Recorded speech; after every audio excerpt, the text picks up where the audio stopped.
Welcome back, welcome back, welcome back. It's Pound for Pound Boxing Talk, where the talk is the realest. Hit the like, hit the subscribe. Unbiased, uncensored boxing talk. The best boxing talk for real, on these YouTube streets. You already know how we get down. Alright, let's jump into the intro. We're going to hit a few of these topics, alright? We're gonna get into some real boxing talk. Was Dmitry Bivol robbed yesterday? Damn. That's the word around town, Charlie Brown. That's the word around town, Charlie Brown. Can Lamont, Roach, upset Javante Tank Davis? Don't know about that one. Don't know about that one, but we're gonna get into it for sure. Curmel Moton up next.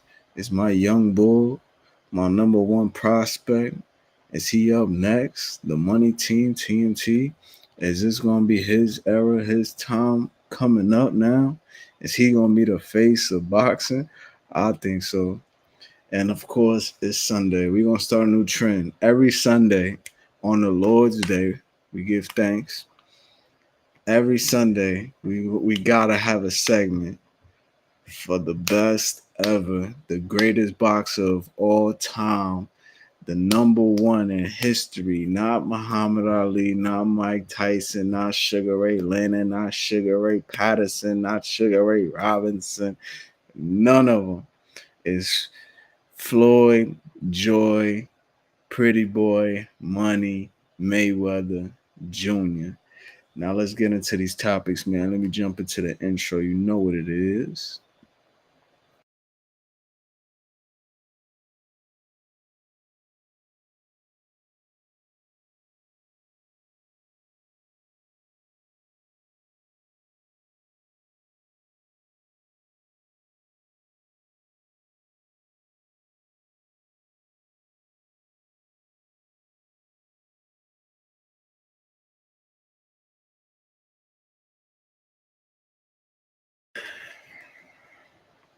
Oh shit, hold on. I ended up exiting the shit by accident. Shit glitching. My computer was glitching. But yeah, every Sunday now, I gotta have a second. You can't appreciate it enough, man. And that's why I be wishing sometimes that Muhammad Ali was still alive. Cause if Muhammad Ali was still alive, I'm sure if Muhammad Ali was still alive and he was able to talk and actually like we was able to comprehend what he's saying and his messages, if he was still able to have his faculties and still have his brain functioning good, I'm sure we would have seen a lot of the same stuff. You know, we would have had a Muhammad Ali promotions, MHP promotions. We would have had so much stuff like probably clothing, fighter signing with him, stuff like that. His influence in the game, still being alive, him being able to be at these fights, talking and stuff like that. So a lot of the stuff that I know, man, and I would have supported it off of the fact that it's Muhammad Ali, one of the greatest boxers ever. The fact that we really got 50-0 Floyd Mayweather, no drugs, no nothing, drinking, smoking, number one, beat all the most champions, made all the most money, took over the sport, got his own promotion, got everything, got his own promotional network, everything going. I can't do nothing but support that. And I love seeing these greats support these youngins, making them stars and just doing their thing, man. So definitely every Sunday we gotta support. Every Sunday. What? That shit ain't muted. What I'm saying is muted. Every Sunday we gotta support, gotta recognize the great Floyd Money Mayweather Jr. But now let's get into this intro, man. I got it all set up. I got it all set up now. So let's go ahead and jump into that bad boy.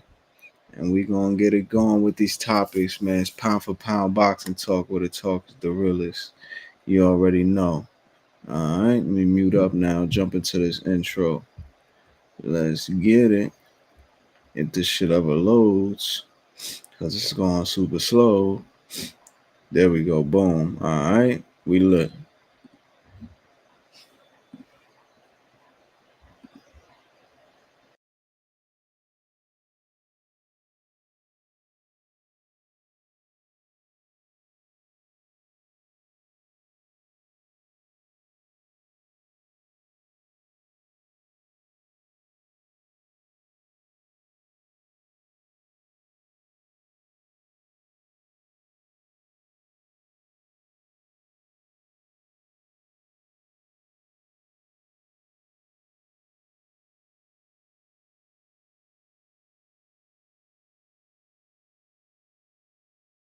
P4P Boxing Talk.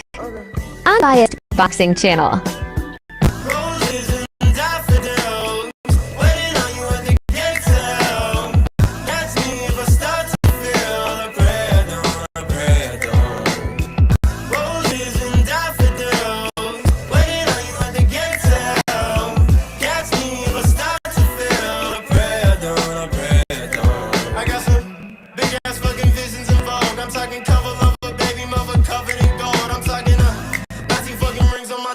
I got ice and different income that nobody can see. Got a big ass fucking head on my motherfucking shoulders. My niggas steady laughing, talking about my head and shoulders. Hands so fucking long, it go from head down to my shoulders. And this shit is from the heart for my haters and the boulders that be in my way. Feeling like the man until I went another way. Try to bust up on my life and went another way. I got that money in my pocket, live another day. Yeah, yeah. Rolling.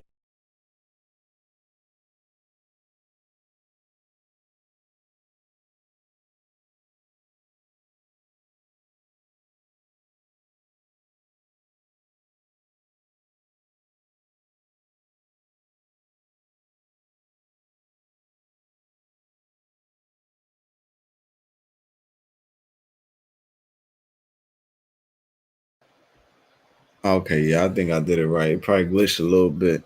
But anyway, I was bumping on my intro. Love my intro. That's that pound for pound boxing talk intro. Anyway, let's get into these topics, man. Did Dmitry Bivol get robbed yesterday? Man, personally, I watched the fight from beginning to end.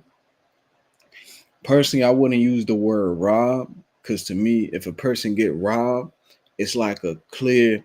I mean, some people say it's a clear victory, but a robbery to me is like a 10-2, 9-3, you know, 8-4 the most.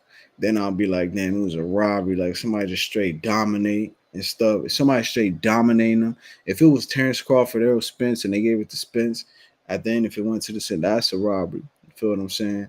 But to me personally, I watched that fight. I actually score fights while watching. I can do that. Like I can enjoy a fight and score it round by round. Like that's just something I could do. Everybody can't do it. They either gotta score, or they gotta appreciate the fight. Me, I could do both. I can look at all the shit the fighter's doing. And I can score the round. I mean, that's how you score the round. You looking at what they doing, what both of them doing. Personally, I had it. I had Better Beef winning round 5. If you rewatch the fight, you'll see what I'm saying. These are the rounds I gave him. I gave him round 5. I gave him round 8, and I gave him around 10, 11, and 12. That was the most. So I gave Better Be 5 rounds, which leaves Dmitry Bivol with 7 rounds. Now, if you know boxing, that's 7-5, which basically means that if Better Be would have won another round, then that's a draw. You feel what I'm saying? So it was real close. So I mean, I couldn't call it a robbery. Personally, I thought Bivol did win, but I can see how he fucking lost because you didn't do enough, my nigga. Like, and especially in them last rounds, bro, you didn't do enough for undisputed for all them belts. Like I said, I had him winning. I had Bivol winning. I had him winning 7 rounds. You know, I remember the rounds I gave Better Be it 5, 8, 10, 11, 12. And for some reason, in them championship rounds, like I don't know if he was hurt, I don't know what it was, but Bivol was just moving a lot and wasting a lot of time. 2 minutes go by, then he'll throw a little flurry, and it wasn't much going on. I'm like, can I give it to Bivol? I'm like, nah, Better Be if was doing the most right there. So it was close to me. I had a 7-5, and when it's that close, when you got to fight that 7-5, you can't really call the shit a robbery, bro. Like I said, I had Bivol winning. I was actually hoping that Bivol did win, only because I know the politics in boxing. And you got to think now that Better Biev has all them belts at light heavyweight, who is Better Biev with? He's with Top Rank and Bob Arum. So if you was thinking that the winner of David Benavidez versus Damon Morrell is gonna fight the winner for undisputed, you could pretty much chop that shit. It would have been different if Better Biev had like one belt or something that maybe Bob would be like, all right, we could make the winner now that he beat Bivol fight it, but he has all the fucking belts. So if he fights David Benavidez or he fights David Morrell, whoever wins that, it's gonna be for all the belts that Bob's not giving up that leverage because he's gonna be trying to sign free agents and shit that's light heavyweights. And he's gonna promise them, yo, we got all the belts. I can guarantee you could be an undisputed champion. We have all the belts. If he had one belt or two belt, yeah, I could see him doing that. So that's why I was kind of hoping that Bivol won, only because the Zone and PBC, like they been top ranked too. They make some fights and shit too, and maybe the same thing will happen with Eddie Hearn because the only reason why it's like that is because they have all the belts. If one of their fighters just had one or two, maybe then it's like okay, they could do something. But when they fight in the chamber, you're gonna be fighting for all the belts. Better be his next fight is gonna be defending undisputed all four of them belts. So I was just in my head, I'm like, all right, it's a better chance if Bivol win. Eddie Hearn might be like, all right, now we can make a big fight with David Benavidez or David Morrell, whoever wins that, that'll be big. But I don't see Bob Arum doing that. So that's why I really ain't had no dog in the fight. Like I like Better Biev, I like Bivol, but they not really like fighters that like I really enjoy watching that much. You know what I mean? They're not really that excited to me. Not really too much skill. Like, I mean, it's like there's other fighters I'd rather watch, like a Terrence Crawford, like a Jerron Businis, like a Javante Tank Davis, like a Curmel Moton, like a David Benavidez, like a David Morrell. You feel what I'm saying? It's a few other fighters that I rather like when they fight. I'm like, yeah, this is dope. This is gonna be a fight. You know what I mean? But a Frank Martin too. You know, but so I really had no dog in the fight, so I wasn't really like going one way or the other. But again, I did have Bivol winning. Again, I can't call it a robbery because I did have it 7-5. And anytime you have it that close, man, it's just you can't really call the shit a fucking. You can't call it a robbery. Like it's too close. It's too close, and it's not like he was dominating. You know what I mean? He probably was doing a little bit more, but Better Biev was coming forward. Some judges appreciate that. Dmitry Bivol was on the back foot. But when he was letting his hands go, I'm like, oh, it's a wrap. Like he won. Whether for shoe shine punches, whatever. Like, and he was hitting Better Biev. Every time this motherfucker dug deep, got confident, and started throwing them combinations, he would stop Better Biev. So I'm like, this motherfucker got some kind of crack. Because when he hitting them body shots up top, all of that shit going off, turning, bouncing around. I'm like, yeah, he got that round. He got that round. But like I said, you when you not doing enough in them last 3 rounds, bro, 10, 11, 12, you just on the back foot moving. Some judges gonna get in that ass for that no diddy. You know, some judges ain't gonna be feeling that. So I wasn't mad. Again, I had Bivol winning, but I wasn't mad that Better Biev got it. You know, salute to him. Congratulations to Arthur Better Biev. You know, not a knockout, but it don't matter. I mean, the fight itself wasn't really that entertaining to me. You know, it wasn't like they was showing crazy skill. It was crazy. The most exciting fights to me, the most exciting part of the fights to me was when Better Biev would throw like when Bivol would throw like a combo. When Bivol would throw like a combo, it was like, oh shit, because they trading and shit like that, and or they crack them with something, and now they stopping all this shit. So that in the exchanges was the most entertaining. But all in all, like Better Biev ain't show that much skill to me. Like I've seen more from him. Like he just looked like a powerful dude. Like he just swing, like he be walking and shit, one foot in front of the other, and he just seemed like power. Like when he hit you is powerful. Bivol was like he wasn't really that fucking like he didn't really do nothing special. I mean, he was on the back foot moving side to side and throwing out the jab and but when like I said, when he would let his hands go and show that dog, like it was like, oh shit, like that's what made it good. And it was each round was like really kind of close. So it was like I guess that was kind of like entertaining too. Like, oh shit, well, I mean, not really entertaining, but you're just like, I don't know who's winning. You feel what I'm saying? But me personally, I scored it. I gave Better Be at 5 rounds, 5, 8, 10, 11, 12. I had a 7-5. So when it's that close, man, to me personally, pound for pound boxing talk with the talk is the realest. I can't call that a robbery. I can't call that a robbery. Whatever. Justice for Bivol, I guess. But yeah, so that's my thoughts on that. Gave y'all like a good 10 minutes on that one. Can Lamont Rose pull off the upset? This is quick to me. I mean, can he?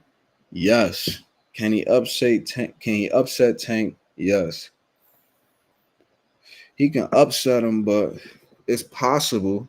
But it's like it's very is really not probable. Like the probability of him upsetting Tank, like it'll have to be by decision. I don't think he's gonna stop him. I don't think he's gonna stop Tank. So he can, but I just don't see it happening, man. I don't see nobody beating Tank from 130 to 140.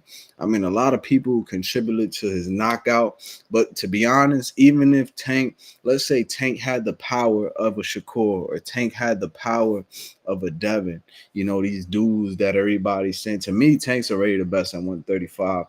And, people were like, oh, but he didn't fight Devin or he didn't fight Loma or Shakur yet.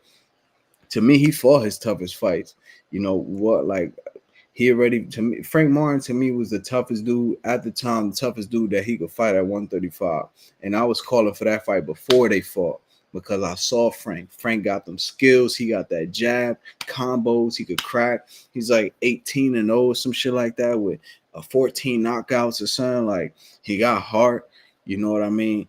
I was like, if he beat Frank Martin, he got it. Now that he beat him, the toughest fight I see for Tank at 35 is not it's not Shakur, none of that. To me, it's Edwin De Los Santos. Oh my goodness, he beat him. I'm like, he's dead. Like to me, it's not even a dispute. It's undisputed. People go by the belts. I tell people all the time. My logic with this is the same. Undisputed don't make you the best. It makes you the only champion. Because you could beat motherfucking Joe Blow, have all the belts, and then you got Jerron. There's 4 champions at welterweight right now. Somebody could become undisputed. That don't mean Jerron Ennis is there. Before Jerron Ennis even had a belt, he didn't even have a belt. They ain't even give him the belt yet. And there was other champions there. Does that mean because they're a champion, they better? No, you a champion, yeah. You a champion, that means you beat another champion, cool. But in my head, that don't make you the best. And boxing is all subjective. It's not objective. You feel what I'm saying? Same thing with scoring rounds. All of it is subjective. People feel like how they feel, but to me, Jerron Boots Ennis, before he had a belt, he was damn near number 1 at 47. But I had him beating Spence. The only one that I could see that could beat him is Bud at 47. And Bud is at 54 now. But I say that to say, man, is it possible? Yeah. Can Lamont do it? Yes. But I don't see nobody beating Tank, bro. I don't see none of them dudes beating Tank. Like, none of them. None of them. People talk about Shakur. To me, that I don't even, bro, to be honest, quiet as kept, bro, I really don't even like it. I will watch it because it's 2 big names, but stylistically, I'm like, I already know when they announce that fight is gonna be big, yeah. But I already know what I'm expecting once I pay that $89.99. I already know. I'm gonna watch. It's gonna be Tank versus Frank times 2. And what I mean by that is Frank was on the back foot the whole fight. Shakur's gonna be in the back foot the whole fight times 2. Because at least Frank was letting his fucking hands go. He was cracking Tank. He was snuffing Tank, combos, turning them, jumping away, going in. That shit was good. That was a good ass fight. To this day, I keep watching that fight. That was a good fight. With Tank versus Shakur, I already know how it's gonna go. It's gonna be, can he catch him and can he evade him for 12 rounds? That's cool, but to me, I really don't want to like. It's gonna be cool to watch the 2 names, but I just know like I'm really not gonna enjoy watching it because I'm gonna just really be watching him chase this fucking dude around all 12 rounds until he clip him and knock him out, which I got him doing. You feel what I'm saying? So yeah, I mean, can Lamont Roach do it? Yes, it's possible. Definitely not probable. I definitely don't have him doing that. Let me get a little shot of my vodka. We sipping it clear tonight. It is Sunday, and I am on a diet. You know, we doing the healthy shit now, so I don't drink no dark, only clear, only the clear water. Yes, sir. And straight, no juices. Then I got my pH water. Feel what I'm saying? Alkaline. You know, get your health right. Just finished my live workout. Y'all can check that out after. Hit the like, hit the subscribe. But yeah, man. So I ain't even gonna spend too much time on that one. Cause I don't see none of them dudes beating Tank. Salute to Lamont Roach for getting the fight.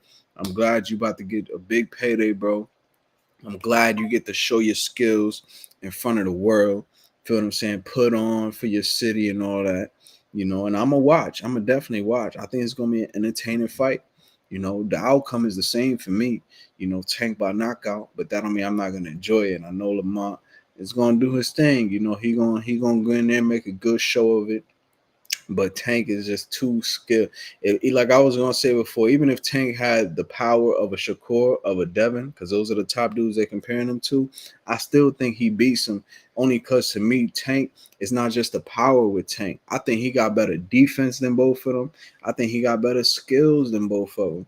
You feel what I'm saying? The power is the ultimate, you know, because that's going that was just one. And he really got one punch knockout power, so that already puts you at a different level. Feel what I'm saying? But just the skills, period. If he had the same amount of power as these guys, and it was just skill for skill, I still got Tank cleaning them all up. You know what I mean? So that's it with that one. Curmel Moton, my dog. Oh my goodness, this is my number one prospect right now. Curmel Moton and Floyd Schofield ain't a prospect no more. Salute to him. I'm gonna give him that respect. He is a contender. I think he number 3.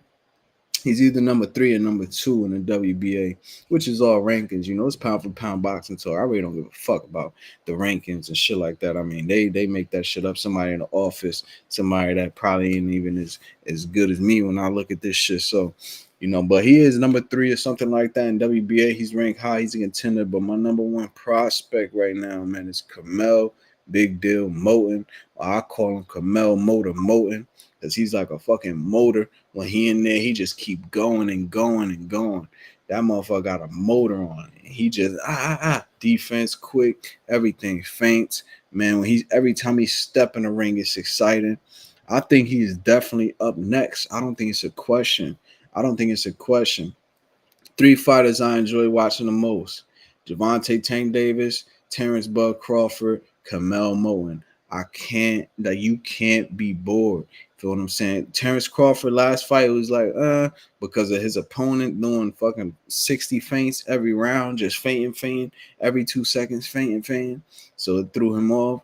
But man, Bud is like a assassin, a silent assassin. Fucking Tank is gonna go in there. He's gonna fight. Both of them gonna fight, and they're gonna show skills. Curmel Moton, oh my goodness, you getting the most combos. It's not one punch knockout, but it's like that pretty boy Floyd-esque, where he just in there quick, super fast, good defense, and lighting your ass up. I think I like that. I'm at the point where I like.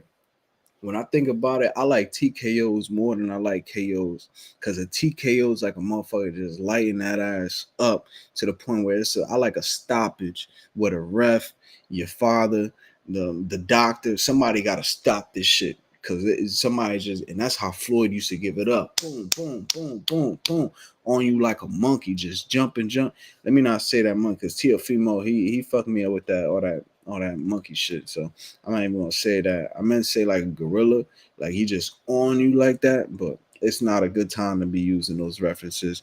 Because shout out to Teofimo, you wilding right now, bro. Salute to you though. I hope everything go good with you. Hope you get better, bro. But yeah, man, Curmel Moton is just like an animal. He just on you, like bloodthirsty, just beating you down, but still boxing, still hitting, not get hit. Feel what I'm saying? So super exciting fighter, super young, just turned 18. I mean, you talk about in 5 years from now, he'll be 23. Come on, bro. Still 23, 5 years from now, watching Curmel Moton, he's definitely next up in my book. I had hurried up and got one of his little cards already.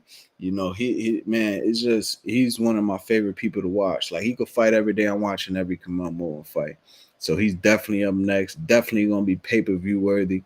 Definitely all of that. And of course, we get to the best, the best thing I want to talk about, which every Sunday, like I said, I'm gonna start doing this shit now. We gotta appreciate greatness with the best ever Floyd Money Mayweather Jr. or Pretty Boy Floyd Money Mayweather Jr., Floyd Joy Mayweather Jr. Every Sunday, I gotta have an appreciation for the best ever TBE. You know, who actually signed Curmel Moton, who actually signed Javante Tank Davis. Feel what I'm saying? Who some say made Canelo Alvarez into the star he is, even after whooping that ass for 12 rounds, schooling that man. You know, Floyd Mayweather, it's so much, and people love to debate me about this shit because you know, people like Tyson, like a lot of the older boxing fans that watch boxing. When I bring, especially because I'm young, right? A lot of them, when I bring up Floyd Mayweather, they're like, he not better than Tyson, he not better than Muhammad Ali, and I'm like, shh. And to me, it's right there. Like I love having a conversation because it's like either way around it. Like he's just a better boxer. Whether you talking about in the ring or even if we talk about out there, they don't like talking about out the ring. They don't like talking about how the motherfucker took over the sport. They don't like talking about that. So I'm like, let's keep it in the ring then.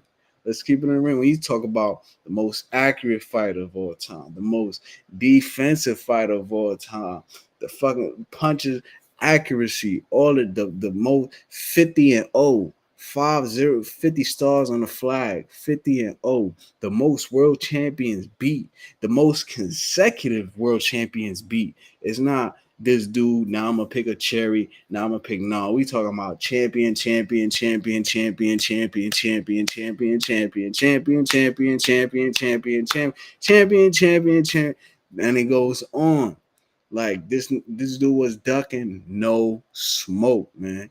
No smoke at all.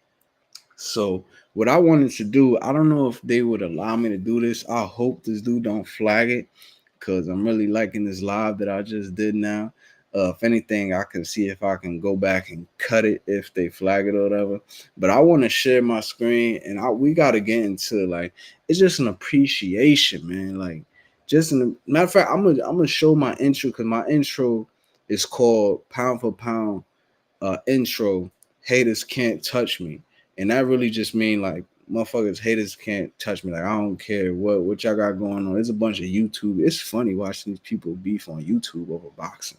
Like it's crazy. But anyway, in the intro, all it is these champions trying to hit this dude, and he just ah So it's like I'm like that's the best shit. So I'm gonna do that, but I hope they don't flag me for. I want to show this documentary on Floyd, man. I feel like every Sunday I gotta give appreciation. We're not probably gonna get through the whole thing because it's a long one, but at least like every Sunday we can have like a segment part of it and show some of the story because a lot of people don't understand what this dude really did in the ring, and then when you look at what he did outside the ring, oh my, it's even more disgusting. Took over the whole sport. Your favorite fighters right now is under his company. Like the shit is so crazy. That's why sometimes I be wishing Muhammad Ali was still alive and these dudes are still alive because I know they would have did the same thing. Had they promotional, had they interviews, talk they shit, you know. But we got the best ever to ever do it to do it. And he don't hold back on nothing. And he always reminds y'all niggas, these are my fighters. This is about them. This is what I did in my career. I would do the same shit. This is what I don't y'all ever forget the shit that I done. Because a lot of these people be scared to fight this person, scared to fight that person, scared to fight this person. This dude fought everybody. Not only did he fight everybody, he did it with a dog heart. And not even just a dog in him, but he did it clean. He did it clean. He bought the blood test and all that shit to, and even people that they thought no, people like, oh, but he cherry picked. He picked this one and picked that one. Nigga, y'all picked all these dudes. I remember hearing about Oscar. I remember hearing about Canelo. I remember people saying he ducking Shane. Remember people talking about Maidana after Maidana beat Broner. Remember talking about Canelo Alvarez. He's this young dude. Remember people talking about him saying he ducking Manny Pacquiao. But all of this stuff, even bought a US. This dude done beat all of these niggas in the sport. He done beat him to the fact that he had to go to another combat sport and pick that top dude and bring him in the ring and then tax his ass and stop him in the 50th fight, bringing in the most money ever. Like, it's just so ridiculous. Like, you could really make a movie out of this dude. So I'ma always salute Floyd Mayweather Jr. He's always the number one boxer. I tell my chicks all the time when we be watching boxing, when a Floyd fight come on, I'm like, if anybody asks you who's your favorite fighter, it's that dude right there. Who's the best fighter? It's that dude right there. You gotta give it to him. Like, I never understand why people hate. Like, I don't understand why people hate LeBron. Like, how can you hate the top dudes? Like, they good. Like, what the fuck? What are you mad at? They good. Like, I don't know, but definitely, like I said, so I'm gonna see. Hopefully they don't like. I just thought about doing this, and I figured like we should. I'm gonna do this like every Saturday. So I'm gonna we gonna get into some of this documentary about my dude Floyd, man, because I feel like it's so deserved. I feel like the world gotta know, and like I said, every Sunday we gonna, as much as what's going on, I still got we still gotta have a segment or a piece that remind people of the greatness of Floyd Mayweather. And I'm sure Muhammad Ali fans do this shit all the time too. You know what I'm saying? I like Muhammad Ali too. But to me, I like Tyson too. But to me, Floyd is just even now he's still doing exhibitions, still showing his skills. Like, man, I know a lot of these dudes. That Mike Tyson's doing it now. You know, I'm gonna watch that one too. That's gonna be fire.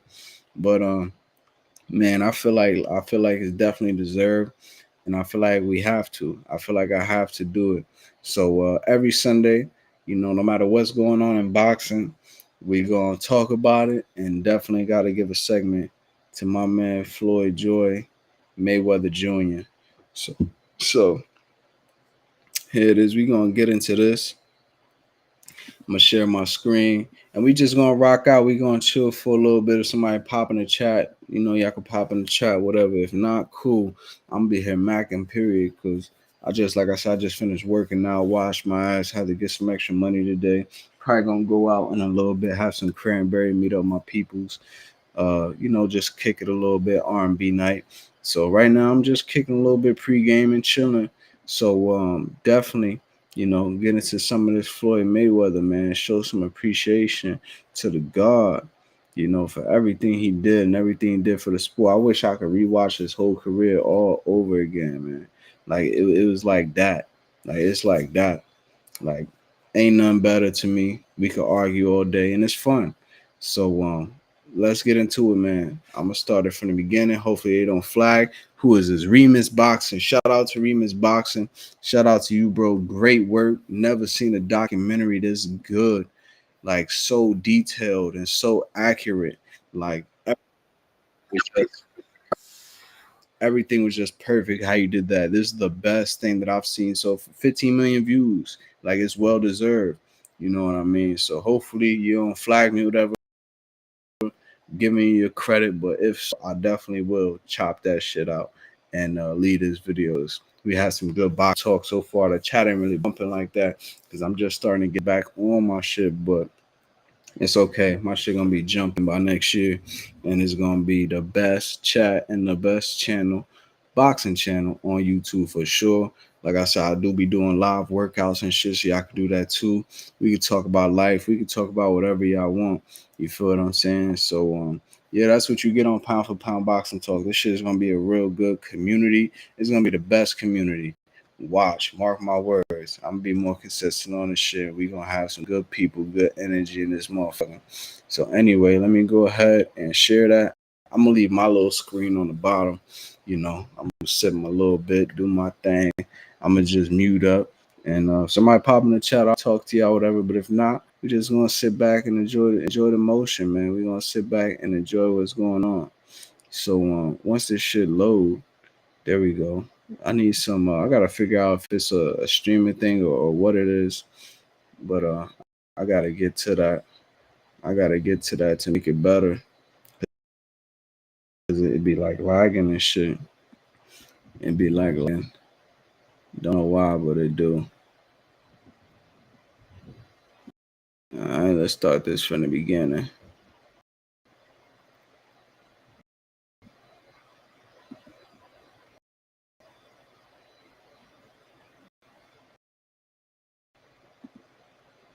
Get it.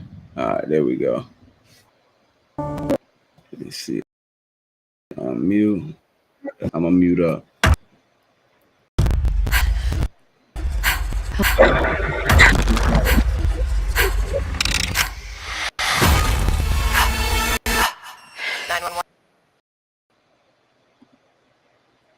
All right. I want to see that movie too, Smile. I like horror films. I'm a horror. All my life, man. My whole life. Everybody around was boxing. I come from a fighting family. The Mayweather family included a father and an uncle who were both fighters. The younger one, Roger Mayweather, was the most successful, winning titles in 2 weights. And the boos you hear, greet the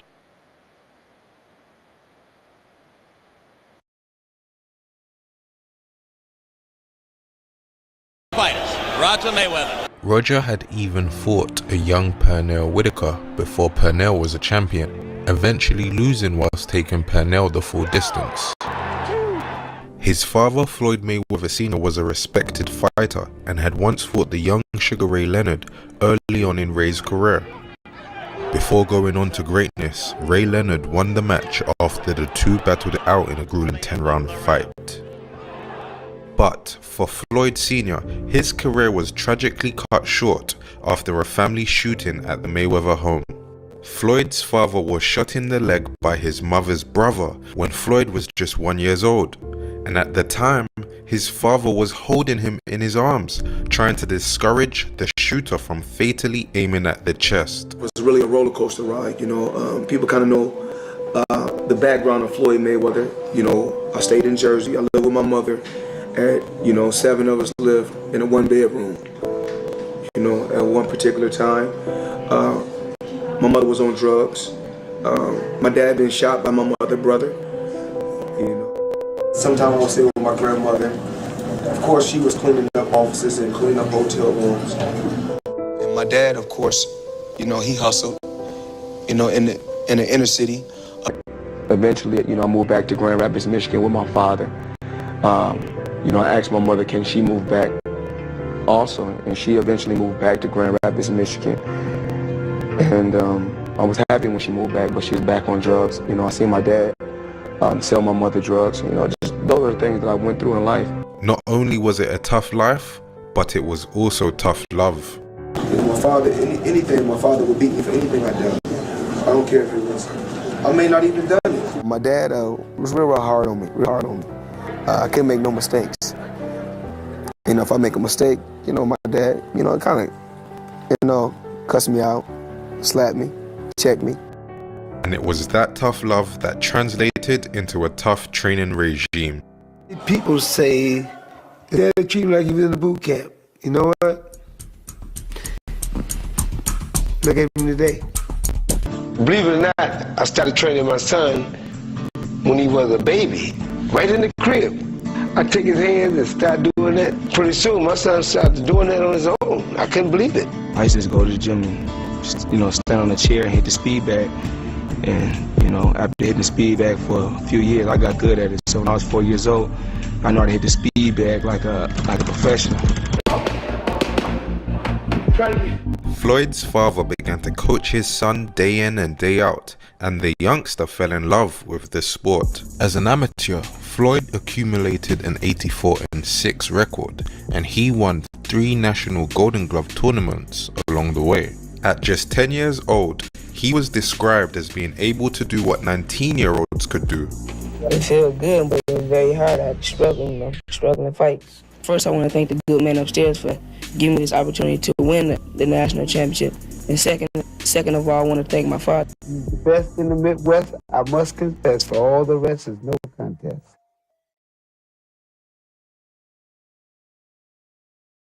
You know, 8 years ago, I couldn't get a needle out of my arm, and today, like, I have a rope with someone else's life of it, and that's all made possible by Phoenix. We lose a loved one every 4 minutes to an overdose. And the problem is,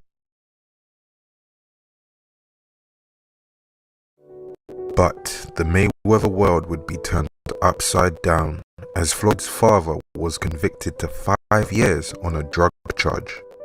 I thought about myself a whole lot. I had to become a man at a young age, at 16. At 16, I had to provide for myself. Had to make a way for myself. When my dad went to prison when I was 16, Don Hale brought me in and treated me like I was a son. When Big Floyd, Floyd's dad, went to prison, he sent little Floyd out to be with Roger in Las Vegas. After about 2 weeks, Roger couldn't handle it, and he sent him back to Grand Rapids. He was living with his grandmother, running the streets, wasn't in the boxing gym. So I got with Floyd. He called me the following week. The next day, Floyd was actually staying at our house and ended up living with us, and I started taking him to the boxing gym. And it was I was not a trainer, didn't claim to be, still don't claim to be, but I got Floyd in shape, and he went to the National Golden Gloves in March. That was in January. In March, he wins the National Golden Gloves, got biter of the tournament, and I started working with Floyd. The thing about Floyd is he was so focused on boxing at that point. He knew what he wanted to do, and he was going to do whatever it took to do it. And whenever he would go into the ring, he wanted to make sure that he was in the best shape to be in. He had a competitive spirit about him that was different than any other fighter I ever worked with. He was easier to train with. With Floyd, I can remember being in the gym with him, and Carlos Navarro was the #1 ranked 119-pounder. And I'd say, well, Navarro went 12 today. Well, I'm going 13. He was very, very focused that way. Floyd wanted the best of everything. Whenever the new Jordan shoes came out, we'd have to wait till midnight so he could get them. When Don Hale brought me in, it motivated me to want to buy a house like that, to want to put my mother in a big house. And it was around this time that Floyd got real evidence that he could be great after sparring with older boxing pros that Don Hale managed. And as a teenager, he got the better of them. This one I knew I was on a I can handle the pros, because I was beating every pro. At 17, I was beating every pro in my gyms. Well, I was boxing Frankie Randall before he fought Chavez. He's the first guy to ever beat Julio Cesar Chavez. I took it easy on him, even though I knew I could have got the best of him. But I never wanted to. I didn't want to give him my best, because I didn't want to lose my friendship with him. They see me, I boxed, so that's when they said, we want you to box with Pernell when you come back the next day. As Whitaker clowns a little bit for the crowd. Pernell Whitaker was the defensive genius who had also schooled the great Julio Cesar Chavez. It was good work for both of us, that's all I say. See, by the time I was 17, I had already been around the world. In 1996, Floyd Mayweather competed as a featherweight in the Atlanta Olympics. This was Floyd's chance to perform for a global audience, and if he could win it, he could guarantee himself a flying start to his pro career. Floyd steamrolled through the first round, winning by an impressive 10-1 margin. The second round was also a landslide, and Mayweather scored 16 to just 3 from his opponent. In the quarterfinals, he became the first American in 20 years to defeat a Cuban. He won by just 1 point to advance to the next round. And all seemed well in the semi-finals, as Mayweather boxed brilliantly against the Bulgarian Todorov. But all of a sudden, his Olympic dreams met an unfortunate end when the judges didn't announce Mayweather as the winner. The robbery was so bad that even the shocked referee had preeminently raised Mayweather's hand.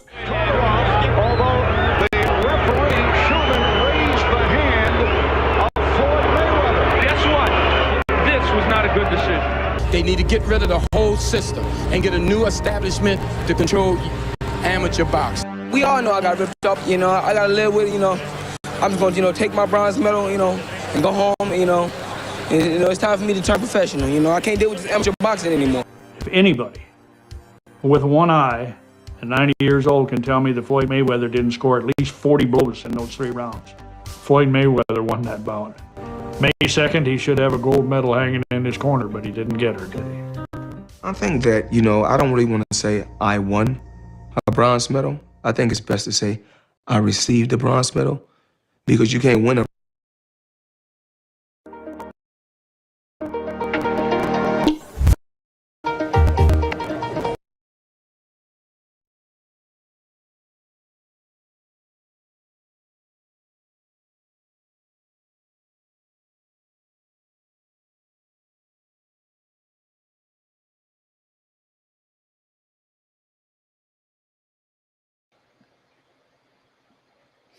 All right, y'all.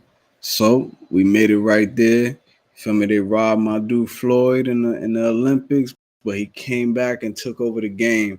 Now next Sunday we're gonna continue with that, and we're gonna hit these other boxing topics depending on what's going on. But like I said, from now on, every Sunday, no matter what's going on, pound for pound boxing talk, we're gonna go through all the segments, and at the end, we're gonna continue with the appreciation of best fighter to ever live, Floyd Joy Money Mayweather Jr. So that was a little piece of it. So we got right there a little bit of his background story, a little bit of how they cheated him right before he turned pro.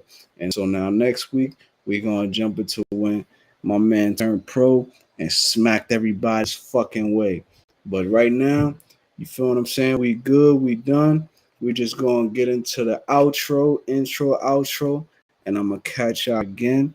Let me roll this tape, man. Let me roll this outro out. You already know what it is. It's pound for pound boxing talk, where the talk is the realest. Hit the like, hit the subscribe, tell a friend to tell a friend. You're going to see me on these other channels. I'll be popping in and out on all of these other channels. They fuck with me too. Everybody like my aspects, my takes on the boxing, because I give it up for real, uncensored, unbiased. But right now, man, we out. It's good boxing talk. I'll hit y'all again. Let me roll that outro for y'all.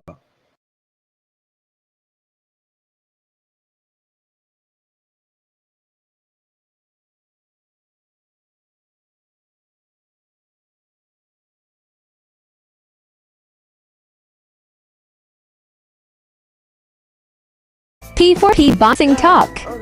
Unbiased Boxing Channel.